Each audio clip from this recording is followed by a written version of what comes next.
व्यवस्था का most important topic दोस्तों पंचायत की जो समितियां हैं, है ना, पंचायत की समिति, पंचायत की बैठकें, ये सब चीज़ से है जो दो क्वेश्चन है दोस्तों लेकर मैं आया हूँ, जो कि बहुत ही ज़्यादा महत्वपूर्ण होने वाला है आपके एग्जाम के दृष्टिकोण से। तो हमारे साथ लास्ट तक बने रहिएगा और इस वीडियो को पूरा अंत तक अवश्य देखिएगा।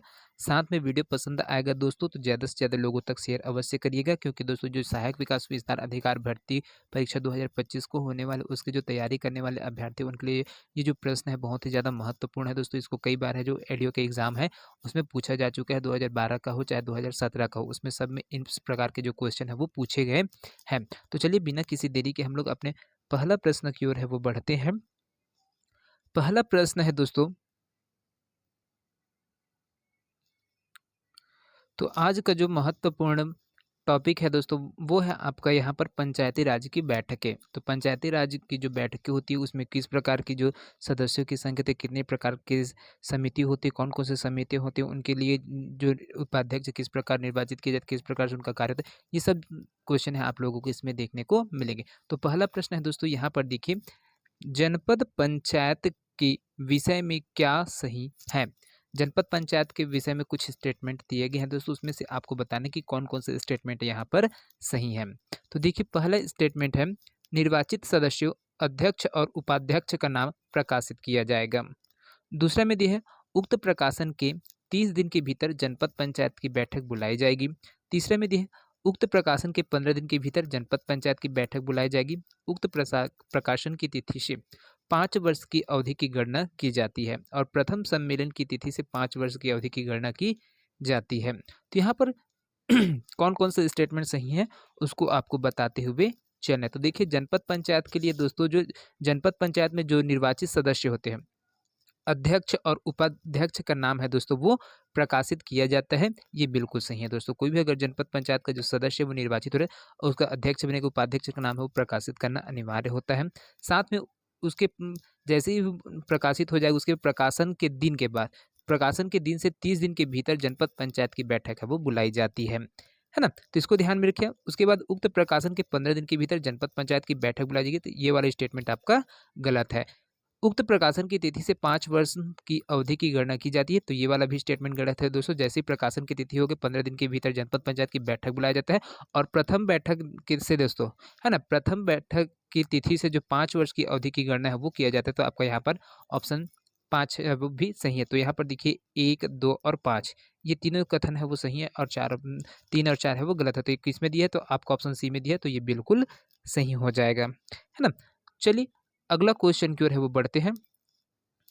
अगला क्वेश्चन है दोस्तों यहाँ पर, जनपद पंचायत के उपाध्यक्ष के निर्वाचन में किसे मत देने का अधिकार होता है। तो यहाँ पर जैसे ही जनपद पंचायत का जो उपाध्यक्ष का चुनाव किया जाता है, निर्वाचन किया जाता है, तो उसमें किसे मत देने का अधिकार होता है। जनपद पंचायत के समस्त सदस्य को, जनपद पंचायत के निर्वाचित सदस्य को, जनपद पंचायत के पदेन सदस्य को, जनपद पंचायत के अधीन ग्राम पंचायत के सरपंच या फिर उपरोक्त सभी। तो कौन कौन से व्यक्ति है दोस्तों जो क्या है यहाँ पर उपाध्यक्ष के पद के जो अभ्यर्थी हैं, है ना, जो खड़े हुए उनको मत है वो दे सकता है। तो इसका जो राइट आंसर होगा दोस्तों वो होगा आपका ऑप्शन बी है दोस्तों, बिल्कुल सही हो जाएगा। जनपद पंचायत के जो उपाध्यक्ष होते हैं दोस्तों, है ना, उसके निर्वाचन में प्रत्यक्ष निर्वाचित सदस्यों द्वारा मतदान है वो किया जाता है। जो जनता के द्वारा चुने गए जो सदस्य होते हैं, है ना, उनके द्वारा दोस्तों यहाँ पर क्या है, इनका मतदान है वो किया जाता है। साथ में निर्वाचित सदस्यों द्वारा मतदान है वो किए जाते हैं, है ना, और ना कि इसको यह दोस्तों यहाँ पर मनोनीत है वो किया जाता है ना। जो उपाध्यक्ष उसको मनोनीत है वो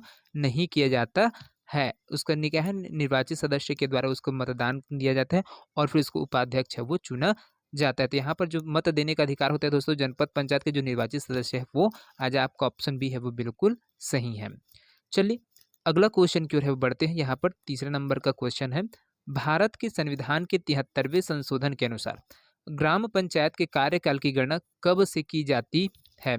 चुनाव की तिथि से, ग्राम पंचायत के प्रथम सम्मेलन की तिथि से, ग्राम सभा के प्रथम सम्मेलन की तिथि से या फिर चुनाव परिणाम के प्रकाशन की तिथि से। तो कौन सा वाला जो ऑप्शन है दोस्तों जो बिल्कुल सही होगा, यहाँ पर जो 73वां संविधान संशोधन है उसके तहत दोस्तों ग्राम पंचायत के जब प्रथम सम्मेलन की तिथि होती है दोस्तों, तो उस दिन से दोस्तों यहाँ पर, है ना, भारतीय संविधान के जो 73वें संविधान संशोधन हुआ था दोस्तों, उनके अनुसार ग्राम पंचायत के जो कार्यकाल की जो गणना है दोस्तों वो ग्राम पंचायत के प्रथम सम्मेलन की तिथि से है वो 5 वर्ष के लिए है दोस्तों, यहाँ पर क्या है, कितने वर्ष, 5 वर्ष के लिए है वो की जाती है। तो आपका ऑप्शन बी है दोस्तों बिल्कुल सही है।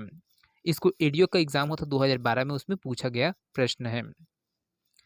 अगला क्वेश्चन है दोस्तों यहाँ पर, ग्राम पंचायत का सरपंच कब अप्रत्यक्ष रूप से निर्वाचित किया जाता है? छत्तीसगढ़ पंचायती राज अधिनियम 1993 की धारा 13 के अनुसार आपको जो छत्तीसगढ़ पंचायती राज अधिनियम है दोस्तों 1993 उसमें जो धारा 13 के अनुसार दोस्तों यहाँ पर बोला गया है, जो जो ग्राम पंचायत का सरपंच है वो कब अप्रत्यक्ष रूप से निर्वाचित है वो किया जाता है? जब सरपंच पद से त्यागपत्र दे देता है, जब सरपंच प्रत्यावर्तित कर दिया जाता है, जब सरपंच पदच्युत कर दिया जाता है, या फिर जब सरपंच का चुनाव लंबित हो, या फिर उपयुक्त में से कौन है?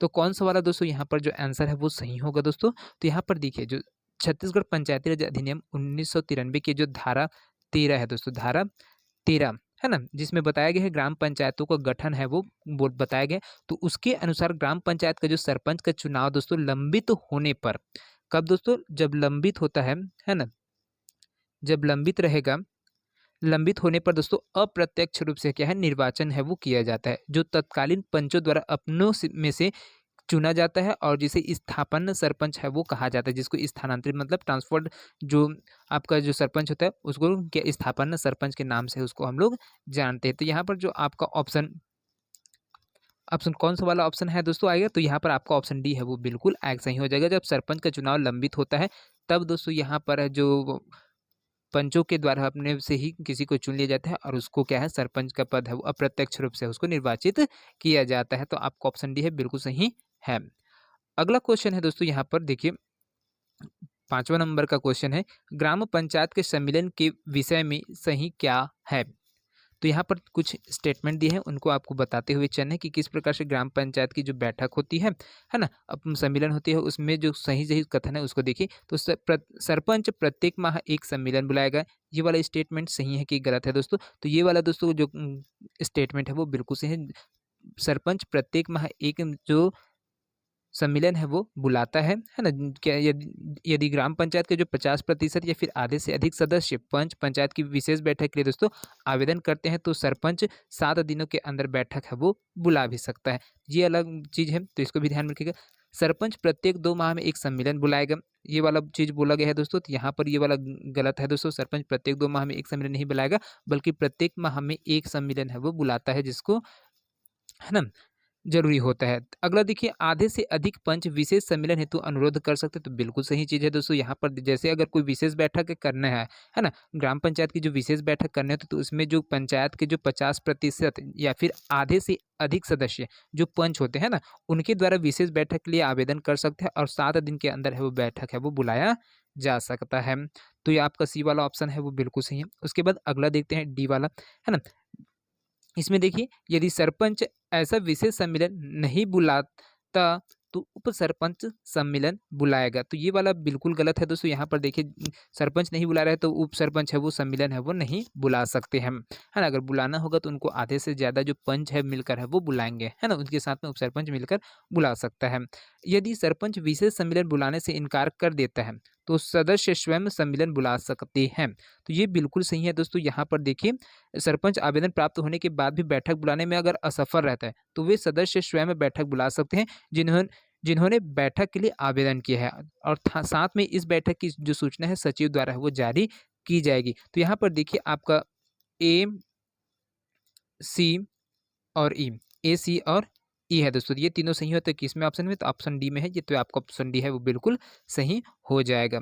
चलिए अगला क्वेश्चन की ओर है, यहाँ पर बढ़ते हैं। तो यहाँ पर देखिए, अगला क्वेश्चन है, निम्न में से क्या सही है? विशेष बैठक के संदर्भ में, यहाँ पर विशेष बैठक बुलाया जाता है ग्राम पंचायत की, है ना। तो उसके लिए देखिए, ग्राम पंचायत है उसके लिए विशेष बैठक बुलाना है, तो उसके लिए कौन कौन सी चीज़ है जरूरी चीज़ आवश्यक है, आपको उसको बताते हुए चलना है। तो देखिए, यहाँ पर यदि 50% से अधिक ग्राम पंचायत के सदस्य लिखित मांग करे तो सरपंच ग्राम पंचायत की विशेष बैठक बुलाएगा, बिल्कुल सही कथन है दोस्तों। यहाँ पर 50% से अधिक जो लोग हैं सदस्य सरपंच है ना, साथ में जो पंच है वो लोग अगर मांग कर रहे हैं तो सरपंच को ग्राम पंचायत की विशेष बैठक बुलाना अनिवार्य किया जाता है, और 7 दिन के अंदर है वो बैठक कर लिया जाता है। सरपंच ऐसी मांग की उपेक्षा कर सकता है बोलते हैं। सरपंच है वो ऐसी मांग की जो उपेक्षा है वो कर सकते हैं तो नहीं कर सकते हैं दोस्तों। अगर पंचों के द्वारा मांग किया जा रहा है तो उनकी उपेक्षा है वो नहीं किया जाएगा। अगर उपेक्षा करेंगे तो बाकी जो पंच है वो लोग अपने से मिलकर है वो क्या करते हैं, बैठक है बुला सकते हैं। अगर जो उसको अगर आवेदन प्राप्त हो गया है सरपंच को और उसके देखकर भी उपेक्षा कर रहा है तो वो लोग क्या है कर सकते हैं, बुला सकते हैं बैठक और कर सकते हैं। तीसरा देखते हैं, यदि सरपंच विशेष बैठक ना बुलाए तो अन्य सदस्य स्वयं बैठक बुला सकते हैं। बिल्कुल सही बात है दोस्तों, यदि सरपंच है विशेष बैठक ना बुलाए तो अन्य सदस्य है बाकी जो पंच लोग हैं वो लोग बैठक है बुला सकते हैं स्वयं से होकर, है ना। उसके बाद देखिए, विशेष बैठक की सूचना सचिव जारी करेगा। तो यहाँ पर बिल्कुल सही दोस्तों, जब भी विशेष ग्राम पंचायत की जो विशेष बैठकें होती है तो उसके जो सूचना जारी कौन करता है दोस्तों, तो ग्राम पंचायत का जो सचिव होता है वो जारी करता है। अगला है, विशेष बैठक के लिए जनपद पंचायत अनुमति देगा। तो बिल्कुल कर देते हैं। तो यहाँ पर विशेष बैठक के लिए जनपद पंचायत है वो अनुमति नहीं देता है दोस्तों। तो यहाँ पर देखिए आपका पहला, तीसरा और चौथा ये चीज़ सही है दोस्तों। यहाँ पर देखिए तो आपका ऑप्शन ए है वो बिल्कुल सही हो जाएगा। अगला क्वेश्चन है दोस्तों यहाँ पर,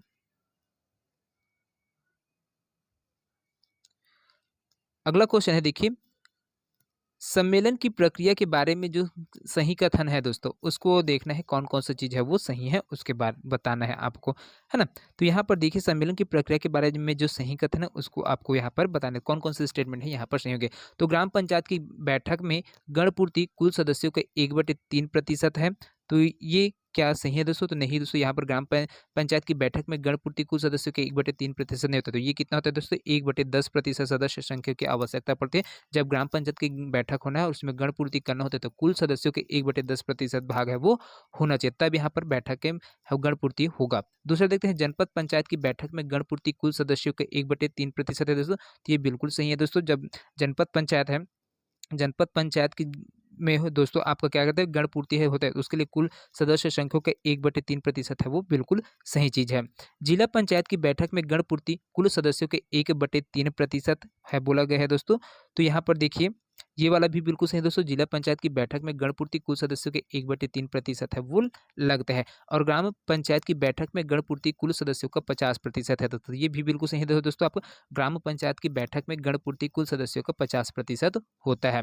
अगला देखते हैं, जनपद पंचायत की बैठक में गणपूर्ति कुल सदस्यों को 50%, तो ये बिल्कुल गलत है दोस्तों। जो जनपद पंचायत की बैठक में गणपूर्ति कुल सदस्यों का 50% है वो नहीं होता है दोस्तों। यहाँ पर जो जनपद पंचायत है उसके लिए कुल सदस्य का कितना होता है, 1/3% भाग है वो हमको लगता है। जिला पंचायत की बैठक में गणपूर्ति कुल सदस्यों को 50%, तो ये भी बिल्कुल गलत है, इसके लिए भी 1/3% है वो लगता है। अगला देखते हैं, ग्राम पंचायत की बैठक में गणपूर्ति कुल सदस्यों का 2/3% है, तो ये भी बिल्कुल गलत है दोस्तों। यहाँ पर ग्राम पंचायत की बैठक होगा तो उसके लिए 1/10% है वो लगता है।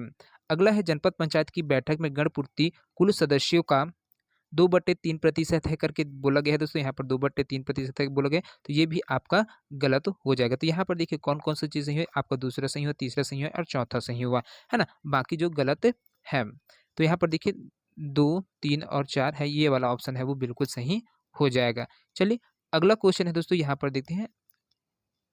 अगला क्वेश्चन के बारे में देख लेते हैं। यहाँ पर निम्नलिखित में से सुमेलित कौन सा नहीं है। ग्राम सभा का सभापति, सरपंच, उप सरपंच, जनपद पंचायत सदस्य, जिला पंचायत सदस्य, यहाँ पर सुमेलित नहीं है करके पूछा गया था। तो कौन सा ऑप्शन है दोस्तों यहाँ पर सही हो जाएगा। तो यहाँ पर देखिए जो आपका जनपद पंचायत सदस्य है, उप सरपंच दिया गया है दोस्तों, ये क्या है यहाँ पर सुमेलित नहीं हो रहा है ना। यहाँ पर उप सरपंच को छोड़कर से जो पदाधिकारी है दोस्तों उनका जो चुनाव है वो प्रत्यक्ष रूप से होता है ना। यहाँ पर उप सरपंच है दोस्तों, अप्रत्यक्ष मेथड से दोस्तों इनका क्या है चुनाव है वो किया जाता है ना। यहाँ पर ग्राम सभा का जो सभापति है उसका भी प्रत्यक्ष रूप से चुनाव होता है। सरपंच का चुनाव है जनता के द्वारा तो प्रत्यक्ष रूप से होता है। उप सरपंच है इसका चुनाव है अप्रत्यक्ष रूप से है दोस्तों, यहाँ पर होता है। जनपद पंचायत के जो सदस्य थे उनका प्रत्यक्ष चुनाव है दोस्तों यहाँ पर किया जाता है। और जिला पंचायत सदस्य इनका भी जो चुनाव है वो प्रत्यक्ष मेथड से है वो होता है। तो इस प्रकार से देखिए इसमें सब में कौन अलग है, तो आपका उप सरपंच है वो अलग है। बाकी सबका प्रत्यक्ष रूप से चुनाव होता है, लेकिन उप सरपंच का है वो अप्रत्यक्ष रूप से है वो किया जाता है चुनाव। चलिए अगला क्वेश्चन के बारे में बढ़ते हैं यहाँ पर। तो यहाँ पर देखिए निर्वाचन के संदर्भ में सुमेलित क्या नहीं है। जो सुमेलित नहीं है दोस्तों उसको आपको बताते हुए चलना है। तो यहाँ पर देखिए सरपंच दिए है, उप सरपंच दिए है, ग्राम पंचायत के सदस्य, जनपद पंचायत के अध्यक्ष, जनपद पंचायत उपाध्यक्ष, जनपद पंचायत सदस्य, जिला पंचायत अध्यक्ष, जिला पंचायत उपाध्यक्ष और जिला पंचायत सदस्य। तो यहाँ पर इसका जो बात बोला गया है, तो चुनाव के बारे में बोला गया। तो कौन कौन से है दोस्तों जो जिसका प्रत्यक्ष रूप से चुनाव होता है? तो यहाँ पर देखिए जो सरपंच है दोस्तों, ये प्रत्यक्ष चुनाव होता है दोस्तों। किस प्रकार से चुनाव होता है? प्रत्यक्ष। ग्राम पंचायत के जो सदस्य है दोस्तों, इनका जो चुनाव है प्रत्यक्ष रूप से होता है ना। उप सरपंच है, इसका अप्रत्यक्ष रूप से होता है इनका चुनाव। जनपद पंचायत के अध्यक्ष है दोस्तों, जनपद पंचायत के अध्यक्ष है ना, इनका अप्रत्यक्ष रूप से है, क्या है, इनका चुनाव होता है, अप्रत्यक्ष रूप से चुनाव होता है। जनपद पंचायत उपाध्यक्ष है दोस्तों, जो जनपद पंचायत उपाध्यक्ष है, उनका जो चुनाव है, जनपद पंचायत उपाध्यक्ष है ना, उनका भी चुनाव है, क्या है, अप्रत्यक्ष रूप से होता है। जनपद पंचायत उपाध्यक्ष इसका ये भी हो गया। जनपद पंचायत जो सदस्य है दोस्तों, जनपद पंचायत सदस्य, इनका चुनाव है वो प्रत्यक्ष रूप से है वो होता है। जिला पंचायत अध्यक्ष है दोस्तों, जिला पंचायत अध्यक्ष इनका क्या है, अप्रत्यक्ष विधि से है वो होता है। जिला पंचायत उपाध्यक्ष अप्रत्यक्ष विधि से होता है और जिला पंचायत सदस्य है दोस्तों प्रत्यक्ष रूप से होता है। तो यहाँ पर देखिए प्रत्यक्ष रूप से कौन कौन है, तो यहाँ पर जो सुमेलित होगा उसको बारे में हम लोग देख लेंगे। तो यहाँ पर देखिए आपका ये पहला वाला है प्रत्यक्ष रूप से हो रहा है, तीसरा है प्रत्यक्ष रूप से हो रहा है ग्राम पंचायत के सदस्य। उसके बाद यहाँ पर जनपद पंचायत सदस्य है, इसका प्रत्यक्ष चुनाव हो रहा है और जिला पंचायत सदस्य है वो हो रहा है। तो ये वाला देखिए 1, 3, 6 और 9, ये कौन से ऑप्शन में मिल रहा है, तो आपको ऑप्शन सी है उसमें मिल रहा है दोस्तों। तो ये आपका सही हो जाएगा जो है ना। तो यहाँ पर सुमेलित नहीं है वो चीज़ देखिए, है ना, बाकी आपका यहाँ पर जो कोट दिया गया है उसके आधार पर ये सुमेलित है। चलिए अगला क्वेश्चन की ओर है वो बढ़ते हैं दोस्तों। यहाँ पर 10वां नंबर का क्वेश्चन है, पंचायतों की लेखों का अंकेक्षण कौन करता है? पंचायतों की जो लेखा है दोस्तों, उनको ऑडिट है वो ऑडिट है दोस्तों, कौन करता है? यहाँ पर ऑडिट कौन करता है? पंचायत एवं ग्रामीण विकास विभाग, राज्य सरकार के नियंत्रणाधीन स्वतंत्र अंकेक्षण संगठन, कलेक्टर, सचिव पंचायत विभाग या फिर इनमें से कोई नहीं। तो यहाँ पर इसका जो राइट आंसर होगा दोस्तों वो हो जाएगा दोस्तों आपका ऑप्शन बी है दोस्तों, बिल्कुल सही हो जाएगा। राज्य सरकार के जो नियंत्रणाधीन स्वतंत्र अंकेक्षण संगठन है उनके द्वारा यहाँ पर पंचायतों के लेखों का अंकेक्षण है वो किया जाता है। अगला क्वेश्चन है दोस्तों 11वां नंबर का, पंचायत सेक्टर की उस योजना का क्या नाम है जिसमें व्यावसायिक परिसर निर्माण का प्रावधान है? ग्रामीण निर्माण योजना, मुख्यमंत्री ग्राम उत्कर्ष योजना, ग्राम विकास योजना, फिर उपयुक्त में से कोई नहीं। तो यहाँ पर बहुत ही चीज बोल इंपॉर्टेंट चीज पूछा गया, तो ग्राम पंचायत सेक्टर की उस योजना का आपको नाम बताना है जिसमें जो व्यावसायिक परिसर निर्माण का प्रावधान है वो किया जाता है। तो कौन सा जो योजना है दोस्तों आएगा, तो यहाँ पर देखिए जो ये आएगा दोस्तों ग्राम विकास योजना है दोस्तों होता है। ग्राम पंचायत सेक्टर के में क्या जो योजना चलता है वो ग्राम विकास योजना चलता है दोस्तों, जिसमें व्यावसायिक परिसर का निर्माण का प्रावधान है वो किए गए हैं। चलिए अगला क्वेश्चन की ओर है वो बढ़ते हैं। यहाँ पर 12वां नंबर का क्वेश्चन है, ग्राम पंचायतों द्वारा जरूरतमंद व्यक्तियों को निःशुल्क खाद्यान्न की व्यवस्था करने का प्रावधान इस राज्य के पंचायत अधिनियम 1993 में किस वर्ष संशोधन कर शामिल किया गया है? 2002 में, 2003 में, 2004 में, फिर 2008 में। तो इसका जो राइट आंसर होगा दोस्तों वो हो जाएगा आपको ऑप्शन सी है दोस्तों, बिल्कुल सही हो जाएगा दोस्तों। 2004 में दोस्तों यहाँ पर ग्राम पंचायतों द्वारा जो जरूरतमंद व्यक्ति हैं उनको निःशुल्क खाद्यान्न की व्यवस्था करने का प्रावधान है वो किए गए थे। तो पंचायती राज अधिनियम 1993 में यहाँ पर जो संशोधन किया गया था वो है 2004 में है वो किए गए थे। अगला क्वेश्चन है दोस्तों यहाँ पर 13 नंबर का, इस राज्य के ग्रामीण क्षेत्र में सामाजिक सुरक्षा पेंशन स्वीकृत करने का अधिकार किसको है? कलेक्टर को, जिला पंचायत को, जनपद पंचायत को, फिर ग्राम पंचायत को। तो किसको है दोस्तों? तो यहाँ पर इसका जो करेक्ट आंसर होगा दोस्तों वो हो जाएगा आपका ऑप्शन सी है दोस्तों, बिल्कुल सही हो जाएगा। यहाँ पर जनपद तो है ना, जनपद पंचायत को दोस्तों ग्रामीण क्षेत्र में सामाजिक सुरक्षा पेंशन स्वीकृत करने का अधिकार है वो होता है। चलिए अगला क्वेश्चन की ओर है बढ़ते हैं। 14 नंबर का क्वेश्चन है, बहुत ही इंपॉर्टेंट क्वेश्चन है दोस्तों। यहाँ पर देख सकते हैं, है ना, यहाँ पर में से निम्न में से कौन से कथन सही है उसके बारे में आपको देखते हुए चलना है और इसके बारे में है वो बताते हुए चलना है। तो देखिए सरपंच माह में कम से कम एक बार ग्राम पंचायत की जो बैठक है वो बुलाएगा। तो यहाँ पर ये बिल्कुल सही कथन है दोस्तों। जनपद पंचायत अध्यक्ष माह में कम से कम 2 बार जनपद पंचायत की बैठक बुलाएगा, तो ये गलत है। माह में प्रति माह एक बार बैठक है बुलाया जाता है। साथ में देखिए जिला पंचायत अध्यक्ष माह में कम से कम 2 बार जिला पंचायत की बैठक बुलाएगा। तो ये भी बिल्कुल गलत है दोस्तों। जो जिला पंचायत अध्यक्ष है माह में एक बार है वो बैठक बुला सकता है, 2 बार नहीं बुला सकता है। यदि सरपंच बैठक ना बुलाए तो सचिव सम्मेलन की सूचना जारी करेगा। तो ये वाला कथन है दोस्तों बिल्कुल सही है। यदि सरपंच बैठक नहीं बुलाता है तो जो सचिव के द्वारा दोस्तों सम्मेलन की सूचना है वो जारी कर दिया जाता है और विशेष बैठक है वो बुला लिए जाते हैं। यदि जनपद पंचायत या जिला पंचायत का अध्यक्ष बैठक न बुलाए तो मुख्य कार्यपालन अधिकारी सम्मेलन की सूचना जारी करेगा। तो ये भी बिल्कुल सही। तो दोस्तों जनपद पंचायत या फिर जिला पंचायत में तो उसमें जो बैठकें होती है, विशेष बैठकें होती है, उनके लिए दोस्तों मुख्य कार्यपालन अधिकारी के द्वारा है दोस्तों सम्मेलन की सूचना है वो जारी कर दिया जाता है और बैठकें आयोजित की जाती है। तो यहाँ पर देखिए आपका 1, 4 और 5 कहाँ किसमें मिले, तो आपका ऑप्शन सी है दोस्तों, यह वाला बिल्कुल सही हो जाएगा। चलिए अगला क्वेश्चन की ओर है बढ़ते हैं। यहाँ पर 15 नंबर का क्वेश्चन है,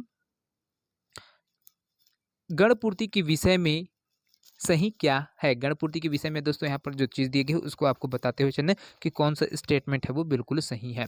तो जिला पंचायत की गणपूर्ति 1/3 सदस्यों से होती है। तो ये बिल्कुल सही है दोस्तों। जिला पंचायत की जो गणपूर्ति है 1/3 सदस्यों से होती है। जनपद पंचायत की गणपूर्ति 1/3 सदस्यों से होती है। तो ये भी बिल्कुल सही है दोस्तों। जनपद पंचायत की गणपूर्ति 1/3 सदस्यों से होती है। ग्राम पंचायत की गणपूर्ति 1/4 सदस्यों से होती है। तो नहीं दोस्तों, यहाँ पर 1/10 सदस्यों से है वो ग्राम पंचायत की गणपूर्ति है वो पूरी होती है। ग्राम सभा की गणपूर्ति 1/3 1/4 सदस्यों से होती है दोस्तों। तो ग्राम सभा की जो गणपूर्ति है वो यहाँ पर 1/4 से है वो नहीं होती। तो यहाँ पर देखिए पहला और दूसरा है आपका बिल्कुल सही। तो ये आपका ऑप्शन बी है वो बिल्कुल सही आ जाएगा। 1 और 2 है वो बिल्कुल सही हो जाएगा। अगला क्वेश्चन है दोस्तों, यहाँ पर देखते हैं 16 नंबर का क्वेश्चन है, बहुत ही इंपॉर्टेंट क्वेश्चन है। ग्राम पंचायत के उप सरपंच के विषय में सही क्या है। वह पंचों के द्वारा निर्वाचित किया जाता है। बिल्कुल सही है दोस्तों। जो उप सरपंच है उनको पंचों के द्वारा है दोस्तों निर्वाचित किया जाता है। अप्रत्यक्ष रूप से दोस्तों यहाँ पर इसका क्या है, निर्वाचन है वो किया जाता है दोस्तों, है ना। उसके बाद देखिए दोस्तों जो आपका वह वस्तुतः एक मंच होता है जिसे उप सरपंच पद के लिए निर्वाचित किया जाता है, बोला दोस्तों, है ना। तो यहाँ पर देखिए जो आपका ये वाला भी स्टेटमेंट है वो बिल्कुल सही है। उसके बाद देखिए उसे प्रत्यावर्तित किया जा सकता है। तो यहाँ पर ये वाला बिल्कुल गलत है दोस्तों, है ना। उसे प्रत्यावर्तित किया जा सकता है तो उसे प्रत्यावर्तित है वो नहीं किया जा सकता है दोस्तों। अगला देखते हैं, उसे पंच के रूप में प्रत्यावर्तित किया जा सकता है। तो ये वाला आपका बिल्कुल सही हो जाएगा। पंच के रूप में प्रत्यावर्तित है वो किया जा सकता है ना। और उसे अविश्वास प्रस्ताव द्वारा पदच्युत किया जा सकता है। जो उप सरपंच है उसको उस उप सरपंच के खिलाफ अविश्वास प्रस्ताव, है ना, लाया जाएगा और उसको पदच्युत है वो किया जाएगा। तो ये वाला भी आपका बिल्कुल सही है। तो देखिए यहाँ पर 1, 1, 2, 4 और 5 ये सही है आपका और 3 है वो आपका गलत है। तो कौन कौन सा ऑप्शन में मिल रहा है, तो आपका ऑप्शन सी है वो मिल रहा है। तो ये आपका ऑप्शन सी है वो बिल्कुल सही हो जाएगा। अगला क्वेश्चन है दोस्तों यहाँ पर, किस तिथि से जिला पंचायत की अवधि की गणना की जाती है। मतदान की तिथि से, मतगणना की तिथि से, परिणाम की घोषणा की तिथि से या फिर प्रथम सम्मेलन की तिथि से।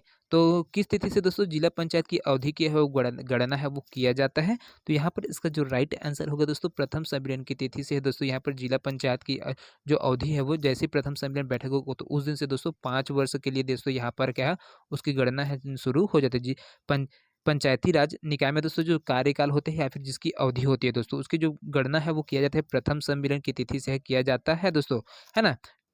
बाकी आपका मतदाता तिथि से वो नहीं किया जाता, मतगणना तिथि से नहीं किया जाता, परिणाम की घोषणा की तिथि से वो नहीं किया जाता है। किसमें किया जाता है, प्रथम सम्मेलन की तिथि से। अगला क्वेश्चन है दोस्तों यहाँ पर, जनपद पंचायत की बैठकों का आयोजन करता कौन होता है। जो जनपद पंचायत की जो बैठक है दोस्तों उसका जो बैठक होता है उसका आयोजन करता कौन होता है। मुख्य कार्यपालन अधिकारी, जनपद पंचायत का अध्यक्ष, जनपद पंचायत का उपाध्यक्ष या फिर उनमें से कोई नहीं। तो यहाँ पर इसका जो राइट आंसर होगा दोस्तों वो हो जाएगा आपका ऑप्शन ए है दोस्तों, बिल्कुल सही हो जाएगा। जो जनपद पंचायत की बैठकों का आयोजन करता है दोस्तों वो मुख्य कार्यपालन अधिकारी है दोस्तों होता है। चलिए अगला क्वेश्चन है दोस्तों यहाँ पर देखते हैं। अगला क्वेश्चन है यहाँ से, जनपद पंचायत की विभिन्न प्रकार की योजनाओं एवं रिपोर्ट तैयार करने के लिए उत्तरदायी होती है। निम्नांकित में से कौन सा जनपद पंचायत संपादित नहीं करती है। यहाँ पर कौन सा चीज़ है दोस्तों जिसको जनपद पंचायत है वो संपादित है वो नहीं करती है। तो देखिए राज्य सरकारें जिला पंचायत द्वारा आर्थिक विकास तथा सामाजिक न्याय से संबंधित प्रदत्त योजनाओं से संबंधित वार्षिक योजना तैयार करना। तो ये बिल्कुल सही है, ये इसका जो जनपद पंचायत का कार्य है। जनपद पंचायत के क्षेत्राधिकार के अधीन आने वाले समस्त ग्राम पंचायतों से संबंधित समेकित वार्षिक योजना तैयार करते हैं। तो ये भी बिल्कुल सही है दोस्तों, जनपद पंचायत का ये भी कार्य है। काम एवं विकास योजना से संबंधित योजना जो कि जनपद पंचायत के फंड से संचालित हो, तो ये भी बिल्कुल सही है दोस्तों।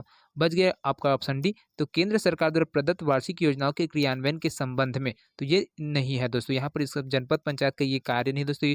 ये किसी भी प्रकार से जो योजना है केंद्र सरकार के द्वारा जो योजना निकलती है, उनके द्वारा वार्षिक योजना निकलते हैं, उनका क्रियान्वयन करने के लिए यहाँ पर है वो रिपोर्ट है वो नहीं करता है। तो ये चीज़ है आपका गलत है और यही आपका सही हो जाएगा, क्योंकि यहाँ पर जो चीज़ जनपद पंचायत संपादित नहीं करती है उसी चीज़ को पूछा है, तो आपका ऑप्शन डी है बिल्कुल सही हो जाएगा। अगला क्वेश्चन है दोस्तों यहाँ पर, छत्तीसगढ़ पंचायती राज अधिनियम 1993 के तहत ग्राम पंचायतों की पहली बैठक धारा 19 के तहत प्रकाशन की तिथि से खालिस्तान दिनों के भीतर आयोजित की जाएगी। 15, 20, 25 या फिर 30 दिन के। तो कितने दिन के भीतर किया जाता है दोस्तों? तो यहाँ पर आपको ऑप्शन डी है दोस्तों, बिल्कुल सही हो जाएगा। 30 दिन के भीतर है दोस्तों। यहाँ पर क्या कहते हैं, धारा 19 के तहत जो प्रकाशन की तिथि से 30 दिन के भीतर आयोजित है वो किया जाता है। किसको किया जाता है दोस्तों? पंचायत की जो पहली बैठक होती है उसको 30 दिन के अंडर में ही यहाँ पर करना होता है। ये धारा 19 है वो कहता है। अगला क्वेश्चन है दोस्तों यहाँ पर, छत्तीसगढ़ पंचायती राज अधिनियम 1993 के तहत इस अधिनियम के अंतर्गत निर्दिष्ट नियमित अंतराल पर ग्राम सभा की बैठक बुलाना खालिस्तान का उत्तरदायित्व होगा और ऐसा न होने के मामले में उन्हें उनके पद से अयोग्य घोषित किया जा सकता है। जिला कलेक्टर, तहसीलदार, नायब तहसीलदार या फिर सरपंच। तो यहाँ पर कौन सा चीज़ है दोस्तों जो बिल्कुल सही होगा? तो इसका जो ऑप्शन है दोस्तों वो हो जाएगा आपका ऑप्शन डी है दोस्तों, बिल्कुल सही हो जाएगा। पंचायती राज अधिनियम 1993 के तहत दोस्तों है ना, जो निर्दिष्ट है उसके अंतराल पर जो ग्राम सभा की जो बैठक बुलाना है वो सरपंच का उत्तरदायित्व होता है दोस्तों। अगला क्वेश्चन है यहाँ पर, जिला पंचायत की विशेष बैठक बुलाने के लिए कितने सदस्यों की लिखित अध्यपेक्ष आवश्यक है? 1/3 सदस्य, 1/4 सदस्य, 1/2 सदस्य या फिर 2/3 सदस्य। तो इसका जो राइट आंसर है दोस्तों वो हो जाएगा आपको ऑप्शन सी है, बिल्कुल सी हो जाएगा। जिला पंचायत की जो विशेष बैठक बुलाने के लिए जो 1/2 सदस्यों की दोस्तों हमको लिखित अध्यपेक्ष की आवश्यकता होती है, गणपूर्ति की आवश्यकता होती है यहाँ पर, है ना। चलिए अगला क्वेश्चन है यहाँ पर, जिला पंचायत के सम्मेलन के लिए गणपूर्ति के लिए कौन कितनी चीज़ों की आवश्यकता होती है? जिला पंचायत का गठन करने वाले सदस्यों के 1/2 भाग, जिला पंचायत का गठन करने वाले सदस्यों के 1/3 भाग, जिला पंचायत का गठन करने वाले सदस्यों के 1/4 भाग या फिर जिला पंचायत का गठन करने वाले सदस्यों का 2/3 भाग। तो इसका जो राइट आंसर होगा दोस्तों वो हो जाएगा आपका ऑप्शन बी है दोस्तों, बिल्कुल सही हो जाएगा। जिला पंचायत का गठन करने वाले जो सदस्यों का 1/3% की आवश्यकता पड़ती है दोस्तों, जिला पंचायत के सम्मेलन के लिए जो गणपूर्ति करना होता है उसके लिए। अगला क्वेश्चन है दोस्तों यहाँ पर, यदि सरपंच ग्राम पंचायत की बैठक बुलाने में असफल रहता है तो कौन सम्मेलन की सूचना जारी करेगा? जनपद पंचायत का मुख्य कार्यपालन अधिकारी, जिला पंचायत का मुख्य कार्यपालन अधिकारी, ग्राम पंचायत का सचिव, ग्राम पंचायत का उप सरपंच। तो यहाँ पर इसका जो राइट आंसर है दोस्तों वो हो जाएगा आपका ऑप्शन सी है दोस्तों, बिल्कुल सही हो जाएगा। ग्राम पंचायत का जो सचिव होता है, अगर सरपंच जैसे रिजेक्ट कर देता है, बैठक बुलाने में असफल रहता है, तो जो सम्मेलन जो सम्मेलन की अधिसूचना है वो जारी करता है दोस्तों, ग्राम पंचायत का जो सचिव है वो करता है।